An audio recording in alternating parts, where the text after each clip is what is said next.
Et vous êtes de plus en plus nombreux à lui laisser des messages pour prendre rendez-vous, pour vous faire vacciner. Mais Cédric Cizère n'est pas médecin, je tiens à vous le dire. Encore, voilà, encore. en tout cas. Encore. Bonjour mes chers compatriotes. Bonjour. Ça va bien? Oui, ça va. Si vous saviez le nombre de messages que je reçois, il y a de tout. Franchement, il y a de tout. Et j'ai établi un classement clair dans ma tête. Je garde tous les messages concernant la chronique pour moi. Et toutes les sextapes, je les transfère à Patrick Roger. Voilà. Il a 23 gigas sur son téléphone déjà, donc il va falloir un disque dur externe très bientôt.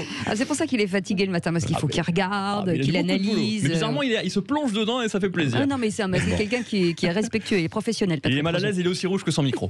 Alors, est-ce que vous connaissez le real estate porn? Oh là, c'est quoi ça? Le real estate porn. Vous avez vu comme je parle bien anglais quand même. J'ai vécu très longtemps à New York City pendant une semaine, pendant les vacances. Et le real estate porn, c'est quand tu es addict aux annonces immobilières, que tu passes des heures devant les vitrines des agences, que tu t'inscris aux alertes sur les sites spécialisés, que tu visites des biens. Alors que tu sais que tu ne pourras jamais les visiter. C'est vrai. Patrick Roger. Mais c'est le minibus. Ah, vous voyez, je vous le jure que si tous les gens qui vendent de l'immobilier sont en dépression, c'est à cause de lui. C'est à cause de lui. Ah, mais je ne savais pas que vous étiez comme ça. Alors voilà, vous vous rendez compte, vous visitez des immeubles alors que vous savez très bien que vous n'allez pas les acheter. Moi, je ne suis pas addict au real estate porn pour visiter des appartements magnifiques. Je suis addict au rendez-vous avec des femmes magnifiques. La différence, c'est qu'elles, je ne les visiterai jamais. Voilà. Ça. Alors, une de nos auditrices est addict, comme vous, Cécile, à l'immobilier, comme vous, Patrick. On l'écoute. Bonjour Cédric, c'est Isabelle, j'ai 33 ans, de moins que Cécile de Minibus. Oui, ça me fait rêver d'imaginer habiter dans des maisons incroyables alors qu'en vrai, je vis dans un 2 pièces au 7e étage sans ascenseur à Montigny-le-Bretonneux. Mais bon, c'est exactement la même chose pour ma vie amoureuse. Ça me fait rêver d'imaginer que je sors avec les mecs très beaux, très musclés, que je vois tous les jours dans les magazines alors qu'en vrai, je vis avec le sosie de Gérard Jugnot. Gérard Jugnot, c'est bien. Qu'est-ce qui est là contre Montigny-le-Bretonneux et Gérard Jugnot? C'est génial, très bien. Gérard Jugnot qu'on embrasse. Mais il habite d'ailleurs à Montigny-le-Bretonneux. C'est le style. C'est peut-être pour ça qu'elle est seule. C'est le style, effectivement, habiter à Montigny-le-Bretonneux.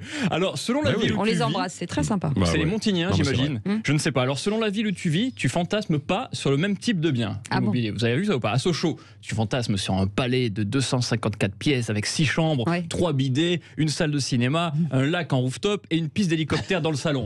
Le tout pour 650 000 € net vendeur.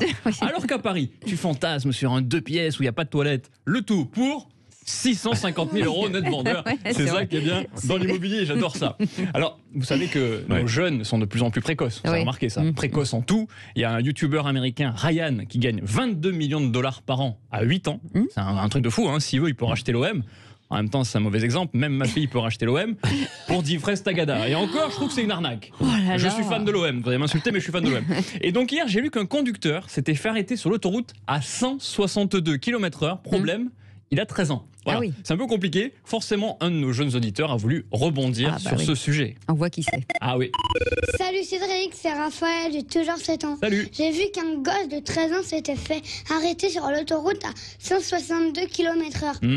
162 km/h, c'est que dalle. Moi, sur l'autoroute, des fois, je vais à 220. Mais je te rassure, quand je suis bourré, je roule jamais à plus de 180. Oui, bien, on est rassurés, c'est bien. C'est de mieux en mieux, ce petit. Non, mais il boit de l'alcool, mais avec modération. Alors profite, Raphaël, parce que quand Anne Hidalgo sera présidente l'année prochaine, c'est ce qui va se passer, vous le savez très bien. Les autoroutes, oui, je suis un peu médium. Les autoroutes deviendront des pistes cyclables. Vous inquiétez pas, vous pourrez quand même rouler à 130, mais à 130 km par mois, pas 130 km en vélo, c'est magnifique. Alors je parlais donc des 4 adolescents de 12 à 14 ans qui se sont fait attraper par la police à hauteur de Frénois-les-Rois, dans cet endroit paradisiaque qu'est la Somme. On embrasse les gens de la Somme. Et le conducteur avait 13 ans et la police a trouvé bon de préciser qu'aucun des adolescents dans la voiture n'avait le permis. Ah bon D'accord, pourtant à 13 ans, je pensais qu'ils avaient tous le permis, qu'ils étaient tous chefs d'entreprise et qu'ils vivaient tous en trouble. Bon, remarquez, plutôt que de valider à 13 ans qu'on est capable de consentement sexuel avec de gros porcs, je préférais qu'on laisse les enfants conduire. Voilà, c'est un petit truc que je dis comme ça. Est-ce que c'est plus dangereux de laisser conduire des jeunes de 13 ans ou des personnes de plus de 80 ans, à votre avis? Ça dépend. Ça dépend. Ça dépend. Je sais pas, parce que moi, mon grand-père, il a 84 ans, il a encore tous ses points. Ses points de suture, puisqu'il a un accident par jour. Voilà. Non, mais vous êtes dur parce qu'en fait, aujourd'hui, à plus de 80 ans, on est en parfaite forme. C'est vrai. Mais moi, déjà, on peut conduire, bien sûr. Mais déjà, à 39, moi, je peux plus conduire. Mais bon. Est-ce que vous sentez la même odeur que moi, là? Est-ce que vous sentez cette odeur qui arrive, là, comme ça, le 3e épisode du confinement? Vous sentez ça? Parce que je sens la transpiration. Ça, c'est pas moi. C'est pas moi, pour une fois. Je me suis lavé cette semaine. Alors, parce que c'est vrai que j'ai un petit peu peur, parce qu'en général, Patrick, les épisodes 3 sont un peu pourris. les visiteurs 3, les bronzés 3. J'ai très peur du confinement 3. Et donc Jean-François Delfrécy, le président du conseil scientifique, recommande expressément qu'on se reconfine, et ce, dès hier. Bon, il vient un peu de changer d'avis, là, certainement parce qu'il a reçu les derniers chiffres du Covid et certainement un appel d'Emmanuel Macron. Mais un autre spécialiste et nouvelle star de la télé a voulu donner son avis sur un reconfinement. On le connaît, hein, il vient souvent, il nous appelle souvent. Bonjour Cédric, je suis Martin Hachier. Oui. J'ai une formation de boucher charcutier, mais je fais croire que je suis épidémiologiste juste pour avoir des followers. Ah oui, d'accord. Oui. Alors je suis tout à fait d'accord avec Jean-François Delfrécy.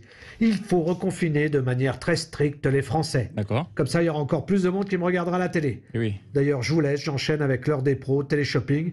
Puis je serai dans Plus belle la vie. Un rôle très éloigné de moi puisque je jouerai un médecin. Ah oui, rien à voir avec votre métier. Escroc, effectivement.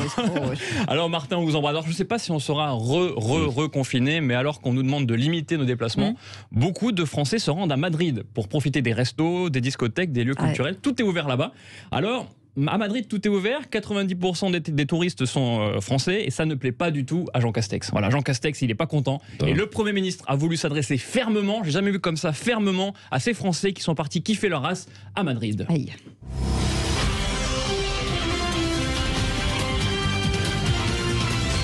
Françaises, Français, le gouvernement est triste d'apprendre que nombre d'entre vous risquent leur vie en allant faire la Nouba à Madrid.